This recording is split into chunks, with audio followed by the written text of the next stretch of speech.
구호 준비. 재미있는 성경 이야기 MT. 좋네요. 우리 또 젊은 패기가 있어서 너무너무 좋습니다. 자, 우리 지난주에는요, 우리가 이 메시아 시대 우리가 서론에 대해서 메시아 시대 전체적인 큰 그림을 우리가 함께 그려보는 시간을 가졌고요. 오늘은 앞서 말씀드린 대로 오늘은 그 메시아 시대는 4복음서 마태, 마가, 누가, 요한, 예수님이 이 땅에 오심부터 죽으심과 부활하심까지 우리가 복음이라고 말하는 그 네 가지의 사건, 그 사건을 네 명의 다른 시각으로 우리가 살펴보게 될 거예요. 그래서 이제 그 메시아 시대에 들어있는 성경이 바로 마태, 마가, 누가, 요한복음인데, 오늘은 그 관점에 대해서 마태복음의 특징은 뭐고, 마가복음만의 특징, 누가, 요한복음만의 각각의 각책 권들의 각각의 특징을 우리가 살펴볼 계획이고요. 이것만 봐도 우리가 진짜 복음서가 정말 몇 배는 재밌어집니다. 이러한 특징이 있구나. 네, 오늘 함께 나눠보도록 하겠습니다. 그 전에 먼저 우리가 다시 한번 복습을 하는 시간 갖도록 하겠습니다. 제가 쭉쭉쭉 슬라이드를 넘겨드릴 테니까 여러분 우리 캐스켓 신약성경 EMPTY 이제 뭔지 이제 줄줄줄 나오죠. Expectation, 메사이아, 그 다음에 펜타코스트, 그 다음에 Teaching Yet to Come. 그 5가지의 연도와 시대를 우리가 한번 복습을 해보도록 하겠습니다. 시작. Expectations, 대망의 시대, 기원전 430년부터 6년까지입니다. 자, 두 번째 시대는요, 메시아 시대, 기원전 6년부터 기원 후 33년까지. 세 번째 시대는요, 펜타코스트, 오순절 시대, 기원 후 33년부터 65년까지. 네 번째는요, 티칭, 가르침의 시대, 기원 후 33년부터 95년까지. 마지막으로 yet to come, 아직 임하지 않은 시대, 기원 후 95년부터 예수님께서 다시 오실 때까지. 이것이 바로 신약 성경의 전체적인 큰 그림입니다. 네, 우리 서로 설명해 주는 시간 갖도록 하겠습니다. 지금 영상을 보고 계시는 분들도 본인에게 설명을 한번 해주시기 바랍니다. 5개의 시대. 자, 준비하시고 시작. 좀 하셔. 개인적으로 이게 속으로 하지 마시고요, 말로 표현하면서. 다시 한번 시작.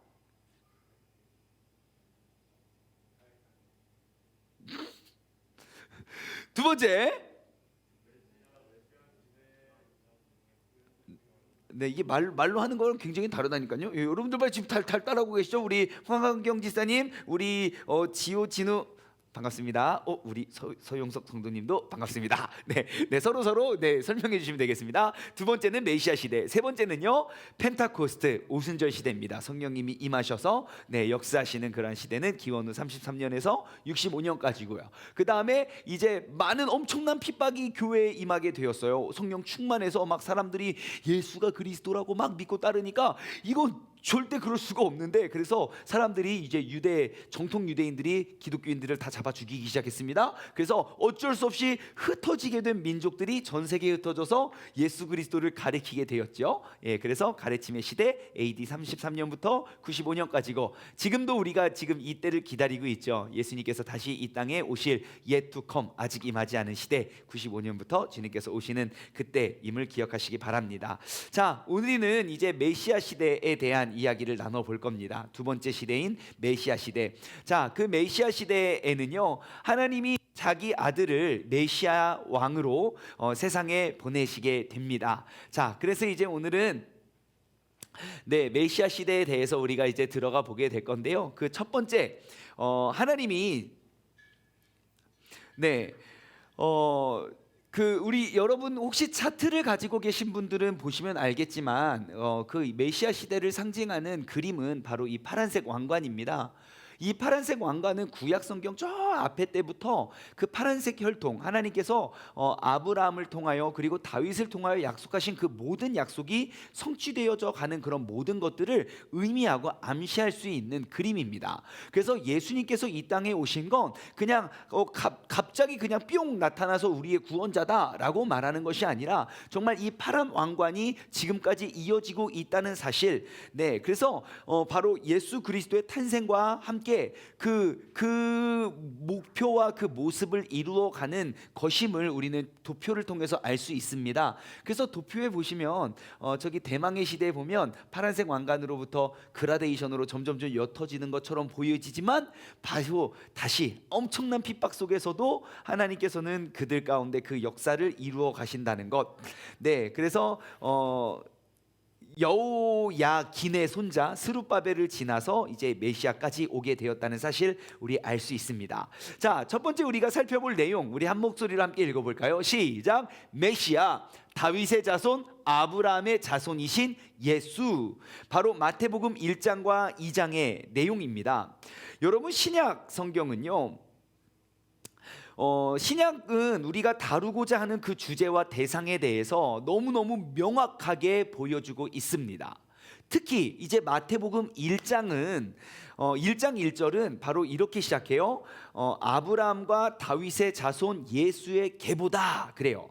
아브라함과 다윗의 자손 예수 그리스도의 계보다 라고 이야기합니다. 그런데 이제 뭐든지 가장 맨 처음 시작하는 그 첫 단어들에게는 굉장히 큰 중요한 의미가 있다는 것 여러분 알 수 있을 것 같아요. 창세기 1장 1절은 어떻게 시작하죠? 시작. 네, 태초에 하나님이 천지를 창조하시니라. 예, 여기 보여지는 저 네 단어 태초, 아니 띄워주세요. 태초, 하나님, 천지, 창조. 이 네 단어가 이 앞으로 기록되어 있는 모든 말들에 대한 정말 그 시작이란 말입니다. 전에도 제가 몇 차례 설명해 드렸지만 여러분 태초 하나님 천지 창조 이 네 개의 단어를 모르는 사람 계속 띄워주세요. 예, 모르는 단어를 저 단어 중에 뜻을 모르는 사람은 하나도 없을 거예요. 그런데 조금만 한꺼풀만 벗기고 저 단어를 보면요 우리가 알고 있는 단어는 하나도 없을 겁니다. 태초가 언제입니까? 최중환 학생, 태초가 언젠가요? 기원전 4천년경? 기원전 막 60억 년 전이라고 하는 사람도 있어요. 4천년과 60억 년 전은 너무 멀지 않니? 예, 사람들은 정확히 저 태초에 대해서 알 수가 없습니다. 하나님, 김한빛, 하나님 누군가요? 네, 하나님, 예, 우리 막연히 하나님 하지만 정말 그 하나님이 누군지 우리가 어떤 남자인지 여자인지 어떠한 모습인지 우리는 잘 몰라요. 천지? 우리 박대양, 천지가 얼마나 클까요? 그죠? 예, 굉장히 커요. 예, 굉장히 커요. 예, 정말 우주에 떠 있는 그런 별들을 다 합치면 바닷가에 있는 모래알보다 더 많다고 해요. 예, 그래서 제가 옛날에 구약을 공부할 때 그 은하계에 있는 별들의 개수를 한번 계산해 봤었죠. 예, 보통 은하계 하나에 2천에서 4천억 개의 별이 하나의 은하계를 이루고 있다고 해요. 그러니까 지구가 속해 있는 은하계는 좀 큰 은하계여서 대략 한 4천억 개의 별이 있대요. 지구의 은하계가. 근데 우주에는 최근에 발견된 가장 좋은 만원경으로 탐색해 본 결과 그 은하계 하나가 2천에서 4천억 개의 별이 있는데 그 은하계가 몇 천억 개가 있대요. 아무튼 뭐 많아요. 아무튼 그게 하늘의 크기고요. 바닷속도 엄청 크지요. 예, 천지가 그렇게 커요. 창조. 네, 창조가 뭐예요? 만들다? 이거 창조됐어요? 그죠? 예, 만드는 것 같진 않아요. 예, 창조. 창조의 모습을 본 적 있어요? 창조한 사람 본 적 있어요? 인간 세계의 창조의 능력을 갖고 있는 사람이 있을까요? 네, 우리는 듣지도 보지도 못한 그것들이 바로 태초 하나님 천지 창조. 구약 성경을 시작하는 이제 이 66권의 성경을 시작하는 그 네 단어만 보더라도 우리가 알 수 있는 건 무엇입니까? 아, 이거는 우리가 알고 봐야 되는 책이 아니라 믿어야 우리가 보일 수 있는 책이구나. 우리의 믿음이 바로 그 안에 심겨졌습니다. 마태복음 1장 1절을 볼까요? 마태복음 1장 1절. 마태복음 1장 1절 말씀을 보시면 여기에도 굉장히 이제 중요한 단어가 딱 등장합니다. 아브라함과 다윗의 자손 예수 그리스도의 계보다 그래요. 자, 우리는 이 사실을 통해서 우리는 세 가지 중요한 사실을 우리는 발견할 수 있는데요. 첫 번째는 지금 마태복음이 이제 복음서에 맨 처음 기록되어 있잖아요. 그 마태는 예수가 메시아라는 그러한 자신을 확신하고 있습니다. 예, 예수는 메시아. 여러분 혹시 메시아의 뜻은 아십니까? 메시아 뜻. 메시아 뜻이 뭘까요? 네? 오, 예, 정답이 나왔어요. 예, 맞아요. 예, 메시아는요, 기름 부음 받은 자라는 의미를 갖고 있는 단어입니다. 메시아의 뜻은 뭐라고요? 기름 부음을 받은 자인데요. 이 단어가 어디서부터 나왔냐면요, 헬라어로 이 메시아라는 단어를 헬라어로 옮기면 이렇게 옮길 수 있어요. 크리스토스. 그래서 예수스 크리스토스, 그 그리스도가 바로 메시아라는 의미예요. 기름 부음 받은 예수. 자, 그래서 예수 그리스도 혹은 그리스도 예수라는 표현이요, 신약 성경 전체에 대략 한 200번 정도 등장을 하는데요. 바로 하나님이 약속하신 메시아가 이 땅에 오셨다는 것을 우리가 표현하고 있다는 것을 우리는 알 수 있습니다. 자, 아까 그 마태복음 1장 1절을 계속 띄워주세요. 자, 그래서 여기에 보시면 우리가 두 번째 또 중요한 내용을 우리가 알 수 있는 건 뭐냐면, 예수 그리스도, 저게 바로 메시아입니다. 기름 부음을 받은 자. 자, 그리고 두 번째로 마태가 강조하고 있는 건 예수님께서는요, 누구의 자손이라는 것? 다윗의 자손임을 선포합니다. 그 사무엘하 7장과 시편 말씀을 보면요, 하나님께서 정말 그 다윗에게 약속하신 그 약속의 명령이 있거든요. 내가 너를 통하여 이제 앞으로 이제 너의 그 혈통을 통하여 이제 왕을 이제 영원히 내려주겠다는 것. 그래서 이제 다윗의 자손이 영원한 왕권을 누리며 무궁이 영원할 거라고, 그러한 것들을 이제 마태는 다시 한번 강조를 하게 됩니다. 그리고 세 번째, 마태는요, 예수님께서 아브라함의 자손임을 보여줍니다. 그래서 아브라함과 다윗의 자손 예수 그리스도 메시아, 바로 그분이, 우리의 예수 그리스도가 이 땅에 오셔서 이제 그 구약 성경의 모든 약속을 성취해내는 그 인물이 바로 예수 그리스도임을 신약 성경을 펼치는 그 첫 단어에 다 기록을 하고 있다는 사실을 여러분 꼭 기억하시기 바랍니다.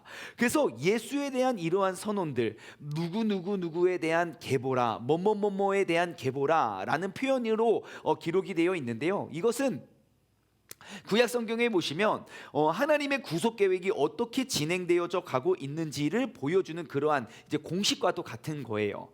그래서 예수님은 그냥 이 땅에 뿅 하고 나타난 것이 아니라, 정말 하나님이 아브라함을 택하여 내가 그 모든 예언을 하셨던 그 아브라함의 후손이고, 그리고 다윗과 맺어진 그 약속의 주인공임을 마태는 이제 마태복음 1장 1절을 통해서 강조하고 있다는 것이지요. 자, 그래서 마태의 족보를 보면요, 그러니까 성경에 기록되어 있는 그런 족보들을 보면 하나님이 어떻게 그런 민족과 백성들을 보내셨고 어떻게 그 구원의 역사를 이루어 가시는지 우리가 발견할 수 있는데요. 마태의 족보는 아브라함으로부터 시작을 합니다. 아브라함으로부터 쭉 시작해서 그리고 다윗까지 몇 대가 내려갑니까?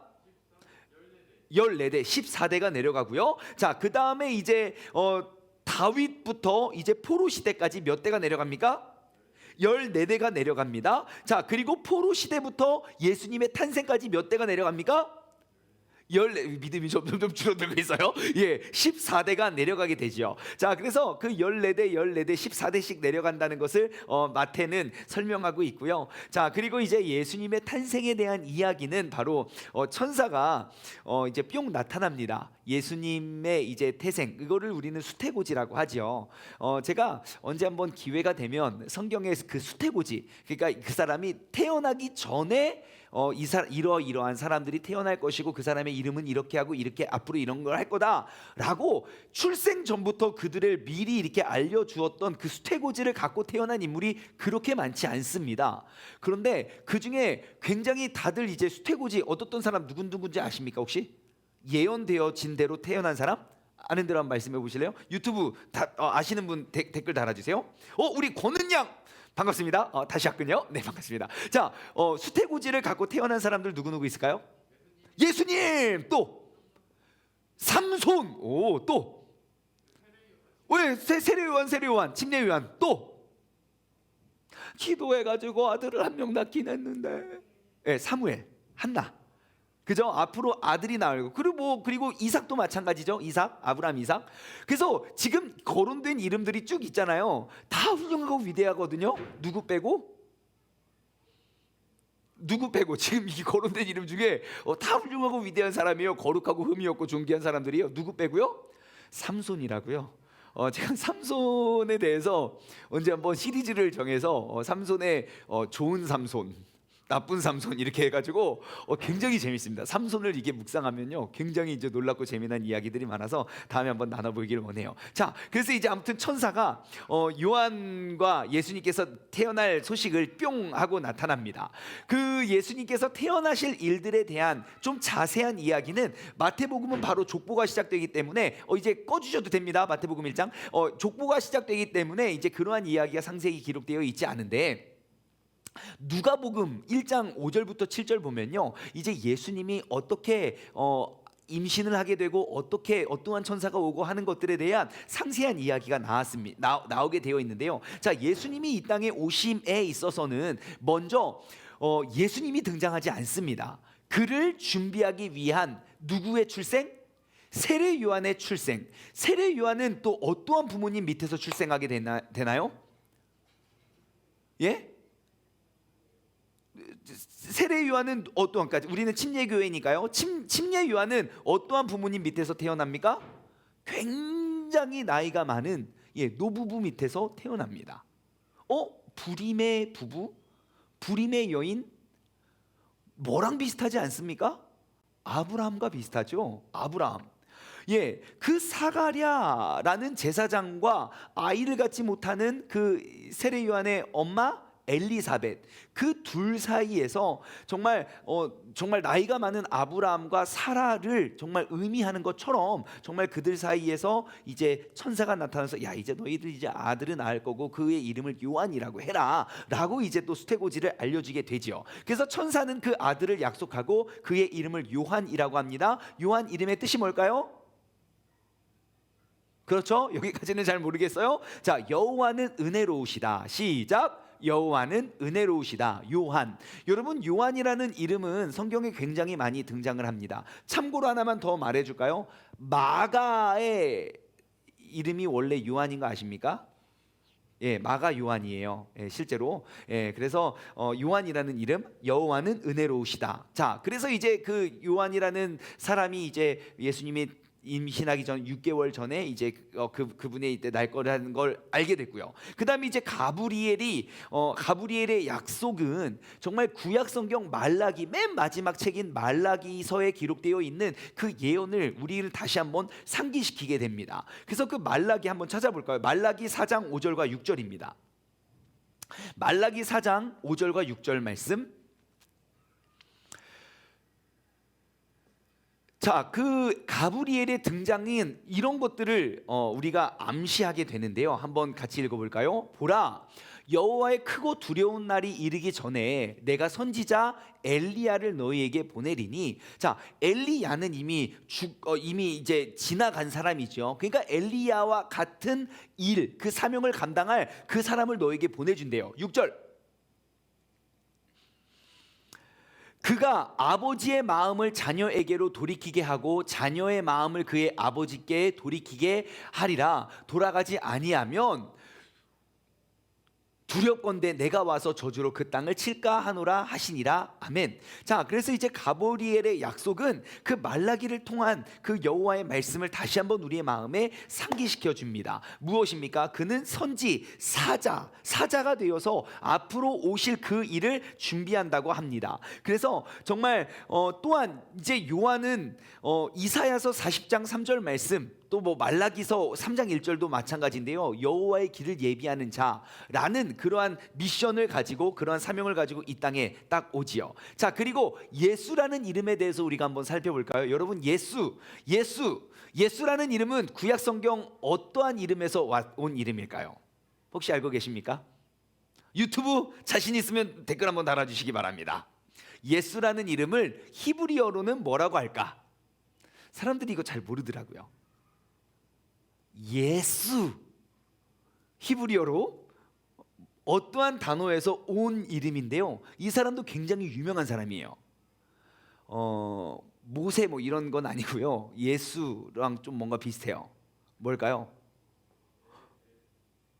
우리 박대양 군 왠지 알 수 있을까? 예수라는 이름은 히브리어 어디서 왔을까요? 히브리어 어떠한 이름에서 온 이름이에요. 예수라는 이름. 예루살렘?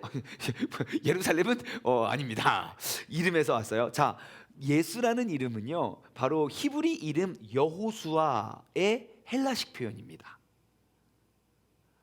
여호수아의 헬라식 표현이 바로 예수라는 이름이고요. 그럼 그 예수의 뜻이 무엇입니까? 여호와는 구원이시다. 여호와는 구원이시다. 그게 바로 예수입니다. 그래서 예수 그리스도, 다시 말해 예수 메시아 예수라는 의미는 정말 여호와는 구원이시다, 기름 부음 받은 자라는 의미를 갖고 있는 풀네임임을 여러분들 알 수 있습니다. 자, 그래서 주님은 자기 백성들을 죄에서 구원하기 위해서 이 땅에 오셨다는 것 우리가 알게 되고요. 자, 그래서 이제 우리는 마태복음 살펴봤고요. 자, 이제부터는 제가 네 가지, 마태복음, 마가복음, 누가복음, 요한복음의 그 관점을 오늘 살펴보고 오늘 수업을 마치려고 합니다. 첫 번째, 자, 함께 읽어볼까요? 시작. 처녀가 아이를 낳다 임마누엘이 오셨다. 마태복음 1장, 이사야 7장 14절. 자, 여러분, 이제 마태복음에 대한 이야기를 하려고 합니다. 자, 마태복음, 예수님께서 오시면서 그 이스라엘의 소망이 성취되었다고 이야기합니다. 근데 마태복음, 그 마태라는 사람의 굉장히 중요한 특징 중에 하나는 무엇이냐면요, 여러분, 마태는 구약 성경의, 그러니까 성경의 조예가 깊은 인물입니다. 뭐의 조예가 깊다고요? 성경에. 우리가 무엇을 통해 알 수 있는지 아십니까? 복음서를 쭉 비교해 보잖아요. 그럼 마태복음 있고 마가, 누가, 요한복음 있어요. 마가, 누가, 요한복음에 인용되었던 구약 성경의 말씀과 마태가 인용했던 구약 성경의 말씀이 더 많아요. 그러니까 마태가 직업이 뭡니까? 세리였어요. 근데 그 많고 많은 세리 중에 예수님이 왜 마태를 불렀을까요? 그 말씀에 능한 자였어요. 항상 그 말씀을 보고 그 말씀을 떠올릴 수 있었던 사람입니다. 그래서 구약 성경을 가장 많이 인용한 인물이 바로 마태. 그 마태는 성경에 능한 자라는 사실을 여러분 꼭 기억하시기 바랍니다. 그래서 이제 마태복음에 보면 뭐 이사야 선지자부터 시작해서 계속 구약 성경의 이야기들을 많이 인용을 하고요. 예수님의 가르침 속에서도 구약 성경에 대한 뭐 이것은 뭐에 대한 뭐다, 뭐다. 그래서 구약 성경을 굉장히 많이 인용하고 있다는 사실을 우리는 알 수 있습니다. 자, 그래서 이제 마태에 예수님께서 이 땅에 오신 족보가 기록되어 있고, 또 족보가 어디에 나타나 있죠? 무슨 복음에 있습니까? 누가복음에 있죠. 누가복음. 우리가 한 몇 달 전에 우리가 주일 설교를 통해서 우리가 크리스마스 때였군요. 그때 우리가 주일 말씀을 통해서 우리가 나눠 보았듯이 마태복음의 족보는 누구의 족보였어요? 아버지 요셉의 족보였고, 그 다음에 누가복음의 족보는 누구의 족보였습니까? 어머니 마리아의 족보였음을 우리가 살펴보았습니다. 그래서 두 족보를 쭉 비교해 보면 분명히 같은 족보인데 그럼 똑같이 나와야 되는데 이름들이 달라요. 그 이유가 바로 거기에 있었다는 것. 그래서 우리가 알 수 있는 건 무엇입니까? 아버지 요셉을 봐도 다윗의 혈통이고, 어머니 마리아를 봐도 그 역시 다윗의 혈통임을 우리는 알 수 있었고, 그 사람들이 호적을 하기 위하여 베들레헴으로 가니까 이제 가이사 아구스투스가 야, 이제 너희들 호적해라.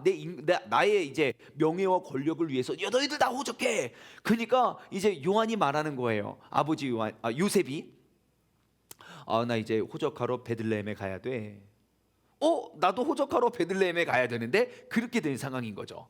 예, 그래서 하나님이 정말 신기하게도 그 두 사람을 알게 하시고 그 갈릴리로부터 사마리아를 지나서 이제 베들레헴에 와서 그들이 호적한 이야기가 기록되어 있습니다. 자, 마태는요 예수 그리스도의 탄생을 굉장히 탄생의 독특함을 설명해 주고 있는데요, 그것은 바로 마태가 설명하는 예수님이 이 땅에 오신 것을 설명하는 마태의 방법은 바로 선지자 이사야를 통해서 예언되었던 그 모든 것들에 대한 성취라고 이야기합니다. 한번 찾아볼까요? 마태복음 1장 22절 23절 그리고 이사야서 7장 14절 한번 비교해 볼게요. 마태복음 1장 22, 23 그 다음에 이사야서 7장 14절입니다. 마태복음 1장 22, 23 먼저 볼까요? 자, 이 모든 일이 된 것은 주님께서 선지자로 말씀하신 그 말씀을 이루려 하심이니 이르되 뭐라고 합니까? 보라, 처녀가 잉태하여 아들을 낳을 것이고 그의 이름을 임마누엘이라 하라 하셨으니 이를 번역한즉 하나님이 우리와 함께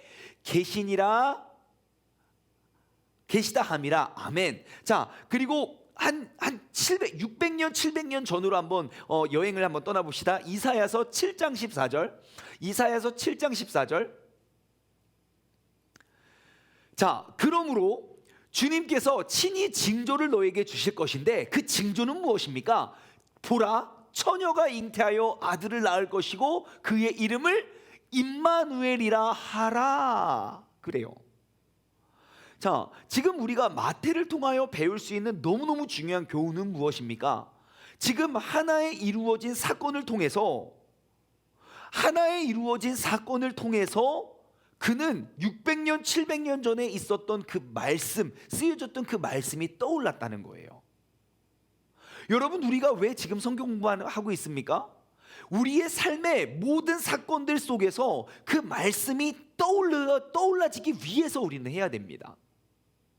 여러분, 항상 명심하십시오.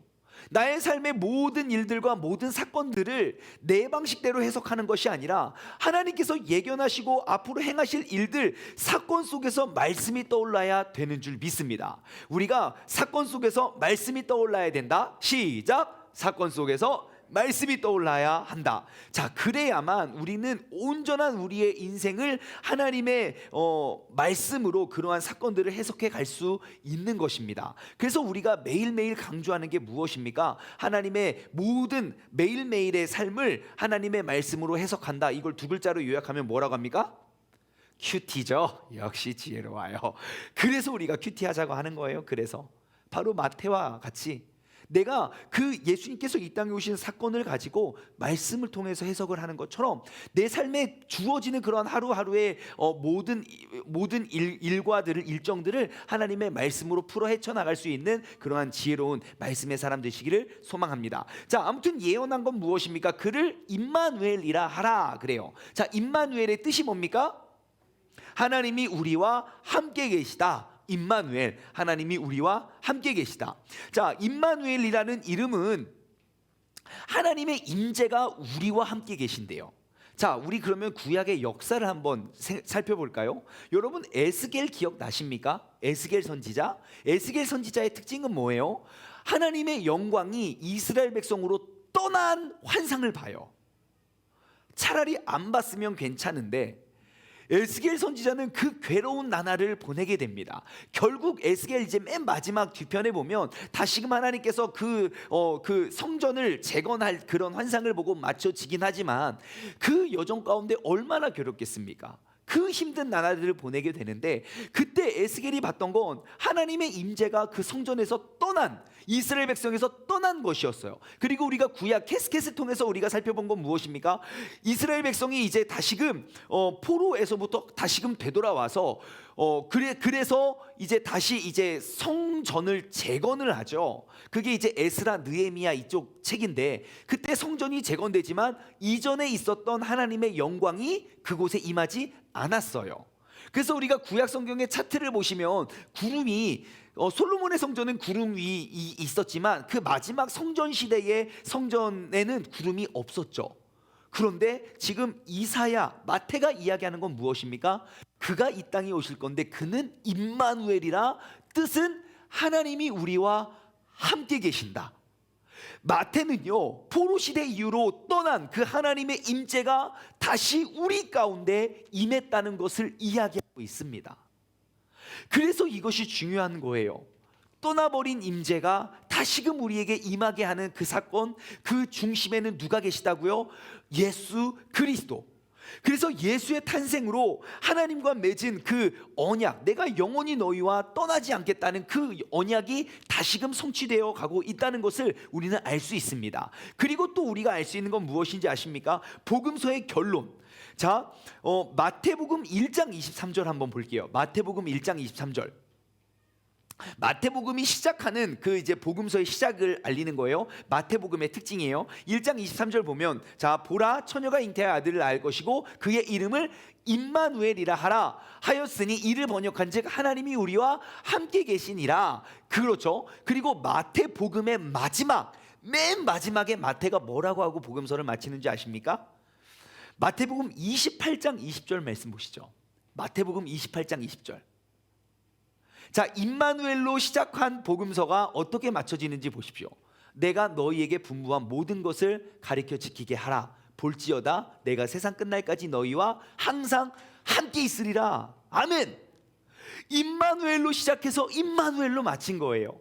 하나님의 영광은 우리의 삶에 그 무너진 성읍과 무너진 성전, 하나님의 영광은 그곳에서 떠나가고 우리는 잊어버리게 되었는데, 그것이 영원히 잊혀진 줄 알았는데 바로 임마누엘, 보라, 처녀가 잉태하여 아들을 낳으리니 그의 이름을 예수라 하라. 그는 임마누엘이다. 다시금 떠났던 그 하나님의 영광이 우리 가운데 임하게 됐다는 것을 알려주고 있는 그 책이 바로 마태복음이라는 사실을 여러분 기억하시기 바랍니다. 마태복음의 시작과 끝은 임마누엘로 시작해서 임마누엘로 끝난다는 것, 우리에게 구약성경 포로시대 이후로 떠났던 하나님의 영광이 다시금 예수 그리스도로 말미암아 우리에게 다시금 임하게 되었다는 것, 여러분 기억하시기 바랍니다. 자, 이 마태복음을 설명하는 처녀가 아이를 낳고 임마누엘로 오셨다. 여기에 보면 어떠한 그림이 하나 있어요. 어떤 그림이 있나요?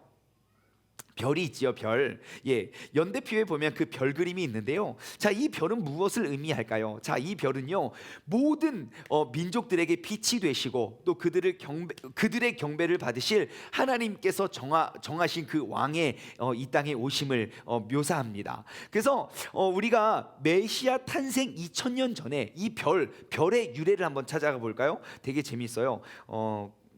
한번 재밌는 거 한번 찾아봐 볼게요. 자, 창세기로 한번 가보죠. 창세기 49장 10절.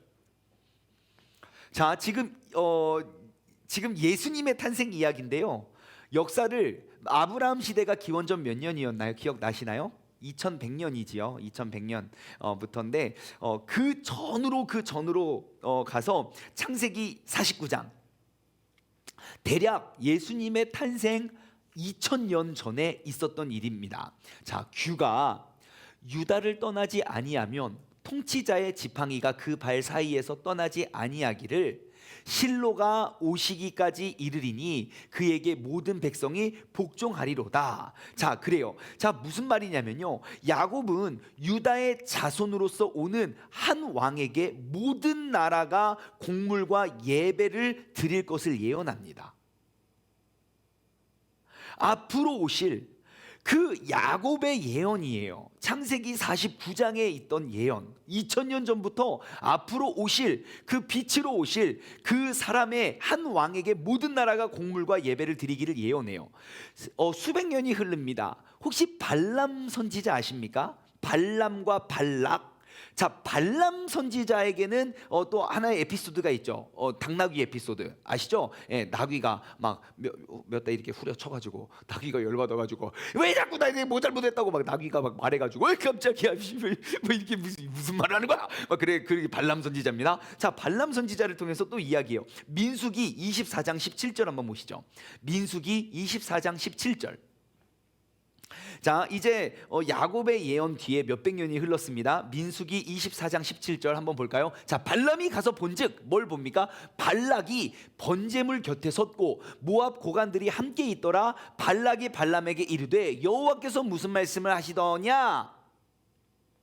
라고 이야기합니다. 자, 내가 그를 보아도, 민수기 24장 17절이었나? 자, 내가 그를 보아도 이때의 일이 아니며 내가 그를 바라보아도 가까운 일이 아니오다. 한 별이 야곱에게서 나오며 한 규가 이스라엘에서 일어나리라 라고 말합니다. 네, 한 규가 또 일어나고 일어난다 라고 기록이 되어 있고요. 그리고 또 세월이 거슬러 또 흐르고 흘러서 이사야 선지자는요, 세상의 모든 민족이 하나님의 영광의 빛으로 나오게 올 것을 보게 됩니다.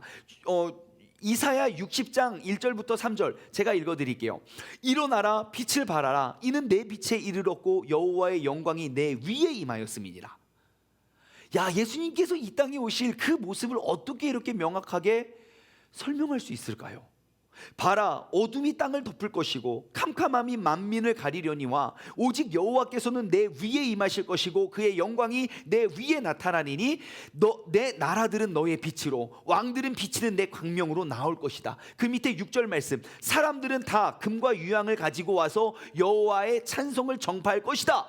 하하, 앞으로 700년, 600년, 700년 후에 그 별이 떴을 때 동방의 박사들이 금과 유향을 가지고 올 것을 어떻게 알았냐고요.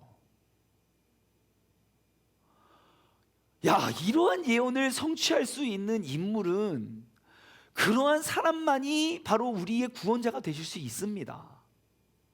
그래서 여기에서 이러한 구약 성경에 대한 말씀만 우리가 꽉 붙잡아도, 이 예언들만 꽉 붙잡아도 이만희가 우리의 구원자라든 둥 이런 말들이 다 떨어질 수밖에 없습니다. 자신들이 해석하고 싶은 대로만 하는 것이 아니라 진짜 그 성경의 올바른 이해를 가지고 있다면, 자, 그래서 이제 또 뿐만 아닙니다. 그 뒤에 나아가서 사무엘 선지자도 다윗에게 기름 부어 왕으로 유대 땅 작은 마을에서 나실 것이다. 사무엘 선지자도 예언하고요. 그 뒤에 또 수백 년이 지난 후에 미가 선지자 너무너무 명확하게 예언하죠. 유명한 미가서 말씀에 유명한 말씀이 있죠. 미가서 5장 2절 보면요, 베들레헴의 에브라다야, 너는 유다의 족속 중에 작을지라도 이스라엘을 다스릴 자가 내게서 나올 것이다. 이의 근본은 상고의 영혼에 있느니라. 그가 베들레헴, 유대 땅 베들레헴에서 올 것이라는 것들을 너무너무 명확하게 점점 세월이 흘리면 흘릴수록 그 추상적이었던 그 메시아에 대한 예언이 점점 좁혀지고, 그 좁혀진 예언의 약속을 바로 약속이 성취되었다는 것을 마태는 증명하고 있는 겁니다. 그래서 여러분, 마태복음을 보실 때 우리가 알아야 할 그 관점은 무엇입니까? 마태는 구약에 능한 자였다. 그래서 많은 구약의 말씀들을 인용했다는 것 여러분 기억하시기 바랍니다. 자, 그래서 포로 시대의 긴 밤을 지나가고 임마누엘, 우리와 함께 하실 그 예수 그리스도의 영광이 이 땅 가운데 임했다는 사실을 기억하시기 바랍니다. 자, 두 번째, 마가복음입니다. 함께 읽어볼까요? 시작. 하나님의 아들이신 예수의 복음이 시작되다. 마가복음 1장, 또 이사야 40장인데요. 자, 하나님의 아들이신 예수의 복음이 이제 시작이 됩니다.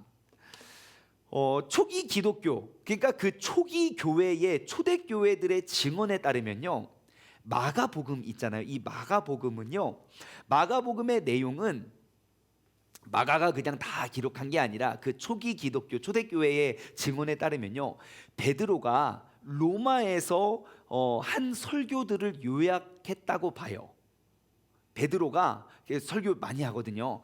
그 설교를 요약한 것이 바로 마가복음이다라고 그들은 봐요. 자, 그래서 마가의 그 헬라 유대인 그 마가의 히브리 이름이 바로 뭐라고요? 아까 제가 말씀드렸던 요한. 요한. 마가의 이름은 히브리어 이름이 요한입니다. 그래서 요한 마가예요. 요한 마가 같은 사람이고요. 요한 마가는 원래 예루살렘 출신이었고, 그는 바울과 바나바와 함께 첫 번째 선교 여행에 참여했던 사람. 네, 바울과 바나바와 함께 첫 번째 선교 여행을 참여했던 사람이고, 나중에는요 로마에서 베드로를 섬기게 됩니다. 그래서 그 베드로의 설교들을 쭉쭉쭉쭉쭉 기록하면서 기록된 것이 마가복음이라고 우리는 알 수 있지요. 자, 마가복음의 특징입니다. 마가복음은요 굉장히 행동지향적입니다. 뭐라고요? 행동지향적이요. 행동지향적이어서 예수님께서 마귀와 대적하는 그러한 모습들, 그러한 것들에 대해서 굉장히 집중합니다. 그래서 마가복음에 보시면 많은 기적과 이사와 표적들, 다시 말해 예수님이 마귀와 싸워서 이기는 모습에 대해서 굉장히 많이 기록하고 있는 게 마가복음입니다. 그래서 마가는 뭐 족보도 없고요, 그냥 바로 사역이 시작해요. 내용도 짧고요. 그래서 우리는 알 수 있는 것, 베드로가 로마에서 했던 그러한 설교들을 집약해서 만들어졌다는 전승을 더 우리가 좀 받아들이게 되지요. 자, 그래서 마가복음의 이야기는 16장밖에 안 돼요. 마태복음 28장이고, 뭐 요한복음도 21장이고, 뭐 24장, 21장 계속 이렇게 길었는데 마가복음이 짧다 보니까, 그리고 장면들이 굉장히 빨리빨리 이동을 합니다. 그래서 마가복음에 굉장히 많이 기록되어진 단어는 곧이라는 단어예요. 장면이 빨리빨리 전환이 돼요. 그래서 마가복음 안에 곧이라는 단어가 40회 이상, 40번도 넘게 마가복음 안에 곧 이렇게 많이 등장한다는 사실 기억하시기 바랍니다. 자, 마가복음은요, 하나님의 아들 예수 그리스도의 복음의 시작이다, 하나님의 아들 예수 그리스도의 복음의 시작이다라는 그 담대의 선포로 시작이 됩니다. 그래서 예수님은 하나님의 아들이고, 그리고 그의 능력을, 그래서 예수는 메시아이고 하나님의 아들이라는 것을 이제 선포하고, 그의 능력이 모든 마귀와 악한 것들을 대적하고 물리치는 그러한 것들을 묘사하고 있는 것이 바로 마가복음의 특징임을 기억하시기 바랍니다. 자, 마가는요, 바로 침례 요한, 그 세례 요한이 메시아의 사자임을 마가도 밝혔고요. 아까 여기 이사야 40장에 보시면 다 기록이 되어 있어요.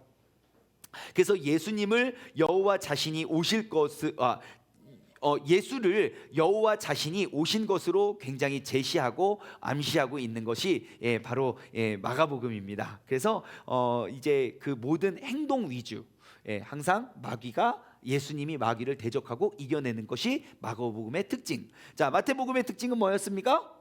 구약 성경에 능해서 구약 성경을 많이 인용했고, 마가복음은 행동 위주고, 그리고 굉장히 빨리빨리 진행이 된다는 것. 자, 세 번째는 누가복음입니다. 같이 읽어볼까요? 시작. 구주 곧 그리스도 주를 통해서 땅에 평화가 임하게 된다. 누가복음 2장 11절 말씀인데요. 누가복음의 특징, 여러분, 누가가, 질문 드릴게요. 누가의 직업은 뭡니까? 의사라는 거 잘 알고 계세요. 누가가 또 기록한 책이 이게 전편이 누가복음이고 후편은 뭐죠? 사도행전이죠. 거기까지 알죠? 누가가 유대인이었을까요? 이방인이었을까요?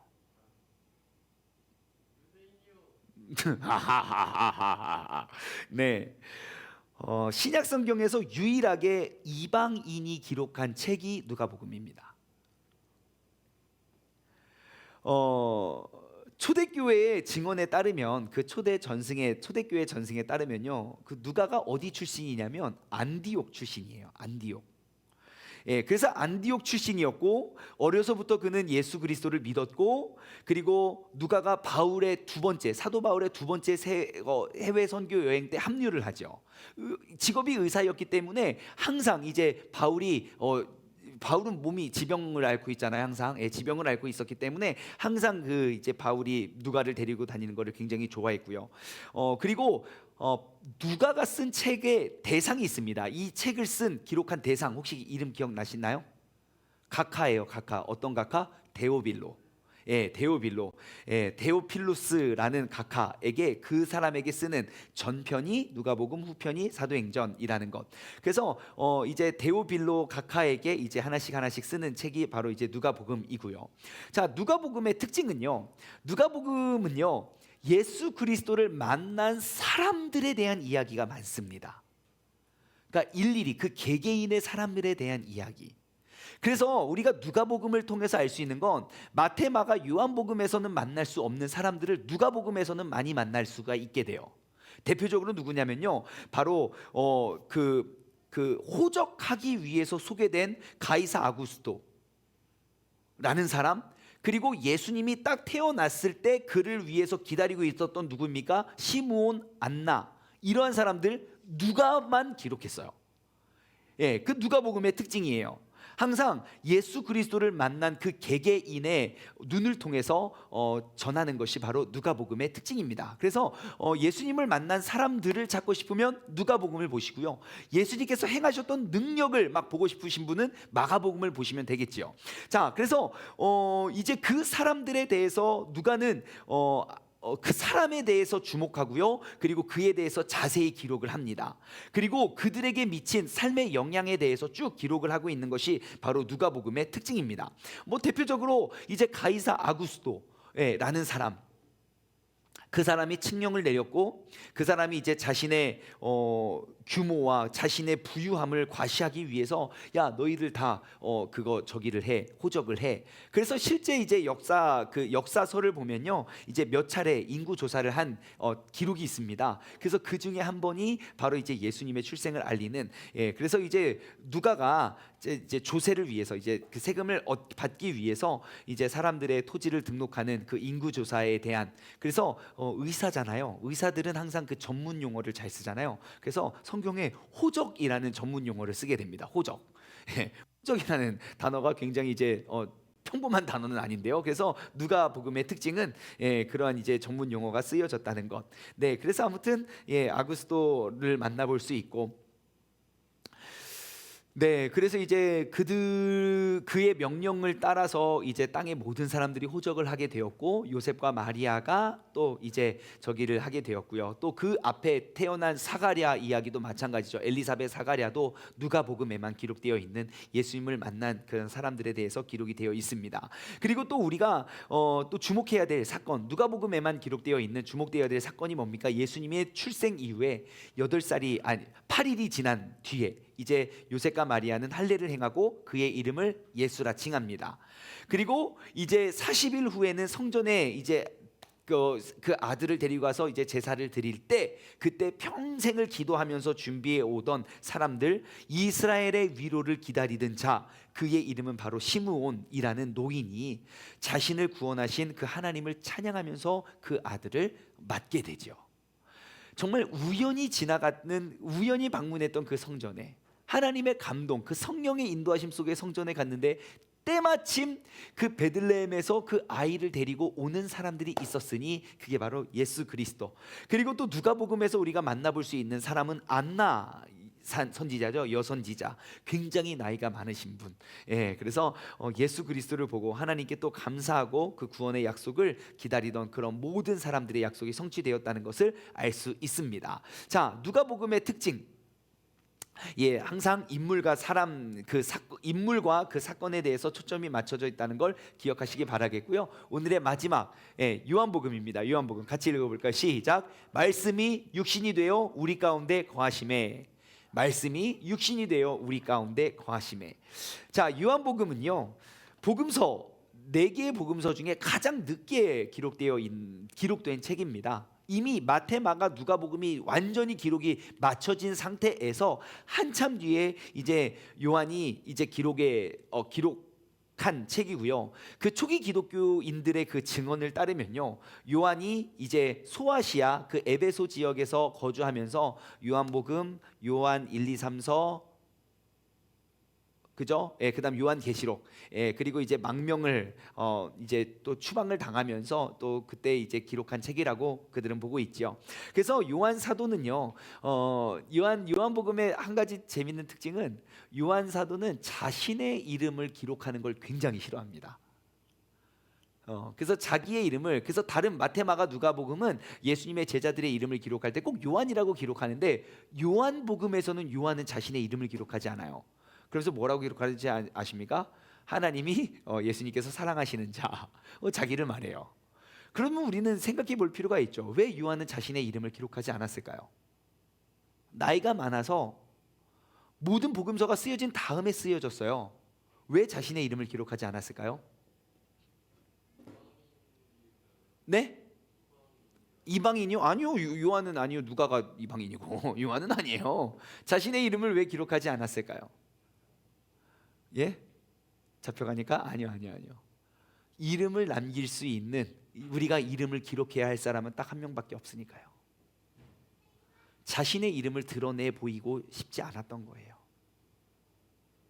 행여 나의 이름이 누군가에게 높임을 받을지 모르니까 항상 자신의 이름을 기록하지 않았어요. 제가 이 사실을 깨닫고 얼마나 부끄러웠는지 몰라요. 오늘날 교회의 모습은 어떠합니까? 뭐 하나 했는데 그 자기 주보에 이름이 빠졌다고 우리가 얼마나 우리는 우리의 이름을 나타내기를 우리는 원하고 있는지 몰라요. 우리가 오늘 이 요한의 모습을 통해서 그의 모든 관심은 오직 예수 그리스도에게 쏠려 있고 모든 영광은 오직 예수 그리스도에게만 담겨져 있고, 그래서 남겨진 이름은 나의 이름이 아닌 오직 예수님의 이름만 남겨지기를 원했던 그의 노력, 우리는 그 모습을 통해서 또 하나의 교훈을 얻게 됩니다. 자, 요한복음의 또 다른 특징은요, 요한복음의 시작은 천지창조부터 시작이 됩니다. 그래서 창세기에 나타난 그 창조, 태초에 하나님이 천지를 창조하시니라, 이것과 굉장히 비슷한 흐름으로 요한복음에 기록되어 있는데요. 한번 읽어드릴게요. 요한복음 1장 1절부터 5절까지의 말씀인데요. 요한복음은 그래서 그 창세기 1장 읽는 것처럼 그렇게 막 하고 웅장하게 시작이 됩니다. 요한복음 1장 1절에서 5절 말씀. 태초에 말씀이 계시니라. 이 말씀이 하나님과 함께 계셨으니 이 말씀은 곧 하나님이시니라. 그가 태초에 하나님과 함께 계셨고 만물이 그로 말미암아 지은 바 되었으니 지은 것이 하나도 그가 없이 된 것이 없느니라.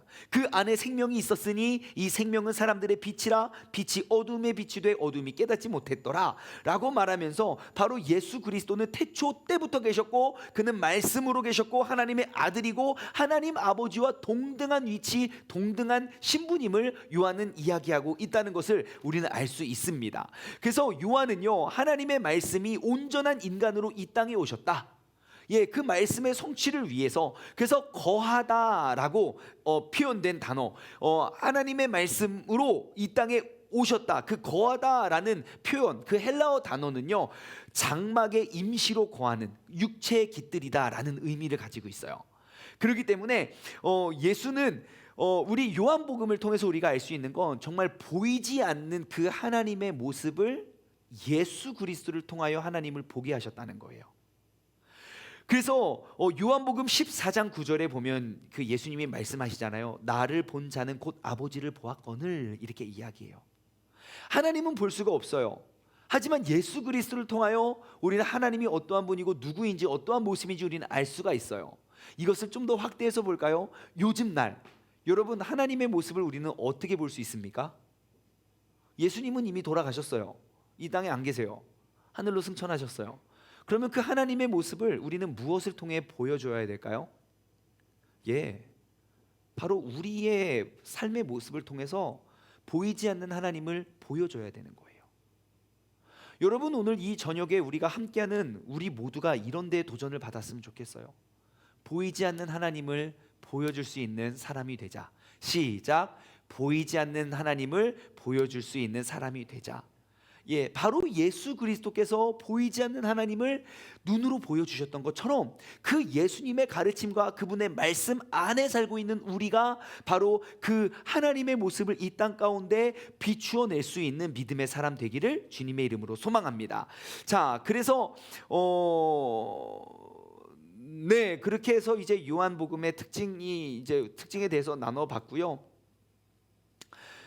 이제 그 요한복음의 이제 마지막 그 요한이 그 요한복음을 기록한 목적에 대해서 분명하게 기록하고 있습니다. 그것만 한번 찾아볼까요? 요한복음 20장 30절 31절.